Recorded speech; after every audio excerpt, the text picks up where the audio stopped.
حبیب اجمی ایک بزرگ تھے، ان کے پاس ایک شخص اکثر آتا تھا، بڑا مالدار تھا، ایک ہی بیٹی تھی، وہ بھی ٹانگوں سے معذور تھی۔ تو آپ اکثر اس کو کہتے ہیں کہ تو توبہ کر، اللہ کی بارگاہ میں رجوع کر۔ ایک وقت ایسا آتا ہے کہ پھر انسان کا جب کوئی اپنا نہیں رہتا پھر اسے مصلی یاد آتا ہے، لیکن اگر مصلی کی عادت بچپن سے پڑ جائے نا تو پھر ذرا آسان ہوتا ہے اللہ سے دل لگانا۔ وہ اکثر آپ اس کو کہتے ہیں کہ ٹھیک ہو جائے، ایک ہی تو بیٹی ہے، وہ بھی بیچاری معذور ہے، تو کہاں دولت لے جائے۔ آج کرتا ہوں، ہم تاریخیں دیتے رہتے ہیں نا اللہ تعالیٰ کو معاذ اللہ کہ رمضان سے میں نے نیک ہو جانا ہے، عمرہ کر کے آؤں گا تو پھر میں پکا نمازی ہوں۔ خدا کے بندو، کس نے تجھے بتایا ہے کہ رمضان تک تو زندہ رہے گا؟ کس نے خبر کی کہ عمرہ کرنے تک تو بچے گا؟ حضرت حبیب اجمی اس کو کہتے تو کہتا بڑی جلدی ٹھیک ہو جاؤں گا۔ ایک دن سویرے سویرے توبہ کرنے آ گیا۔ آپ نے فرمایا کیا ہوا؟ تو کہنے لگا حضرت جی کل ایک 15 سال کا نوجوان ملا ہے اور مجھے توبہ کرا گیا۔ مزہ ہی اس عمر میں اللہ اللہ کرنے کا، نبی کریم سے محبت بھی کرنی ہو تو یہی عمر ہے۔ عشق لگا سی کھیڈاں کھیڈ دینو تے پھر مینوں کھیڈاں بھول بھول گئیاں، کجل پایا سی میں یار دے ویکھنے نو، پھر او دی یاد وچ روندیاں ہی ڈل گئیاں۔ حیدر شاہ اس گلی کدے نہ رول دی پر ہن تے رول گئیاں۔ جن لوگوں نے ابو جال کو قتل کیا تھا ان کی عمر بھی 15 سال تھی۔ ہم تو بڑے ہی نہیں نہ ہوتے ساری زندگی، نہ ہمیں کو بڑا ہونے دیتا ہے، ہم بڑے ہی نہیں ہوتے، یہی تو عمر ہے کچھ کر گزرنے کی۔ 15 سال کا نوجوان توبہ کرا گیا تو حضرت حبیب اجمی کہنے لگے وہ کیسے؟ کہنے لگا حضرت جی میں کل منڈی گیا تھا، مجھے کچھ سامان خریدنا تھا، تو بغداد کے بازار سے میں نے مچھلی خرید لی 10 کلو، باقی بھی سامان تب خود لے جا نہیں سکتا تھا۔ تو مزدور آپ کو پتہ ہے بیچارے آج بھی سڑکوں پہ بیٹھے ہیں، تو مزدور بیٹھے تھے تو ان میں ایک نوجوان 14-15 سال کا، چہرے پہ بڑی روشنی۔ میں نے اس کو کہا بیٹے مزدوری کرو گے؟ کہنے لگا حضور مزدوری بھی کرتا ہوں، پڑھائی بھی کرتا ہوں، اور جو اللہ کو منظور ہو اس کی عبادت بھی کرتا ہوں۔ میں نے اسے کہا کہ یہ میرا سامان ہے فلاں جگہ پہنچانا ہے، کیا لوگے؟ کہنے لگا 3 دینار مزدوری۔ سودا طے ہو گیا، اس نے سامان اٹھا لیا۔ کہتے ہیں رستے میں ظہر کا وقت ہو گیا، کہنے لگا چچا اگر اجازت دو تو نماز پڑھ لوں۔ 15 سال کا جوان، کہتے میں رکھ کے نا وہاں سامان تو پھٹے پہ بیٹھ گیا، وہ نماز پڑھنے چلا گیا۔ باقی لوگ دیر سے آئے، وہ بچہ جلدی آ گیا۔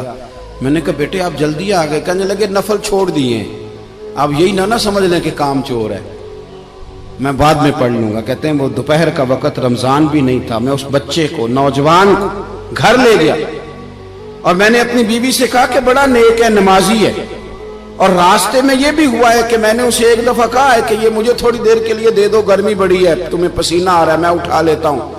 کہنے لگا نہیں چچا میں رزق حلال کھاتا ہوں، اگر آپ اٹھائیں گے تو میں 3 دینار مزدوری پوری نہیں لوں گا، پھر پیسے کم کروں گا، میں نے طے کیا ہے کہ اٹھاؤں گا۔ تو کہتے ہیں میں نے اپنی بیوی کو بتایا تو بڑی متاثر ہوئی، کہنے لگی دوپہر کا کھانا پک گیا، اسے کو روٹی کھا لے، رمضان بھی نہیں تھا۔ کہتے میں باہر نکلا، اس کو 3 دینار تھمائے، تو میں نے کہا بیٹے ایک بات میری مانو گے؟ کہنے لگا بتائیے۔ میں نے کہا کھانا پکائے کھا لو۔ کہنے لگا میں معافی چاہتا ہوں، میں نے روزہ رکھا ہوا ہے۔ حضور نے حکم دیا، حکم نبی کریم نے حکم دیا، بخاری مسلم کی حدیث ہے، فرمایا نوجوانوں اگر تمہارے پاس طاقت ہے تو نکاح کر لو ورنہ روزے رکھو۔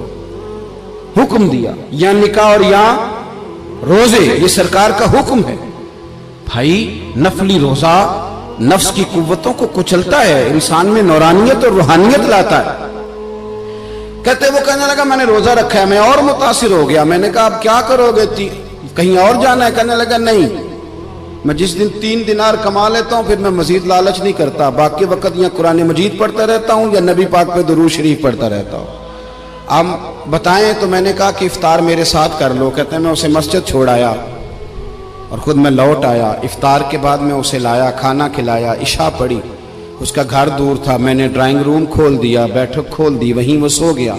میری 20 سال کی معذور بچی کبھی چل نہیں سکتی تھی، کوئی طبیب کوئی حکیم میں نے چھوڑا نہیں تھا جس کو دکھایا نہ ہو۔ ایک ہی بیٹی، وہ بھی معذور پیدائشی، اس کے کمرے میں گئے، میاں بیوی اسے کھانا کھلا اور بتایا بیٹے ایک نوجوان ہے، بڑا نیک ہے ہمارے گھر میں آج، بڑا پرہیزگار۔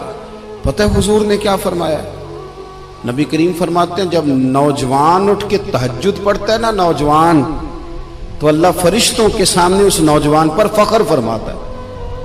اللہ فخر کرتا ہے کہ عمر دیکھو اور دیکھو یہ میری بارگاہ. اللہ فخر کرتا ہے, اللہ یعنی خدا خود میر مجلس بود, اللہ فخر کرتا ہے. اب سوچے تو ہم نے اپنی بیٹی کو بتایا کہ نوجوان اور بڑا نیک ہے,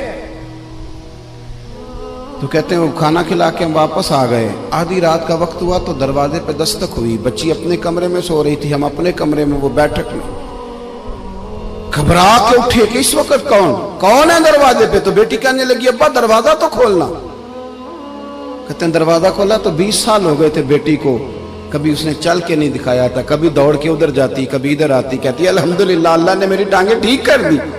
ہم دونوں رونے لگے, اے اللہ تو کتنا کریم ہے, کیسے ہوا بیٹے سارا کچھ؟ بیٹی کہنے لگی ابا آپ نے کہا تھا نا کہ نیک نوجوان آیا ہے, تو میرے دل میں خیال آیا اللہ اگر واقعی نیک ہے تو اس کے صدقے مجھے شفا ہی دے دے. یا ایھا الذین آمنوا اتقوا اللہ وابتغوا الیہ الوسیلہ. تو کہنے لگی ابھی میری دعا بھی پوری نہیں ہوئی تو رب کریم نے فضل کیا ہے اور مجھے شفا عطا کر دی. کہتے ہم دوڑ کے اس کے کمرے میں گئے, اور جب ہم نے ہاتھ رکھا تو دروازہ پہلے سے کھلا تھا, ایک خط چھوڑ گیا تھا.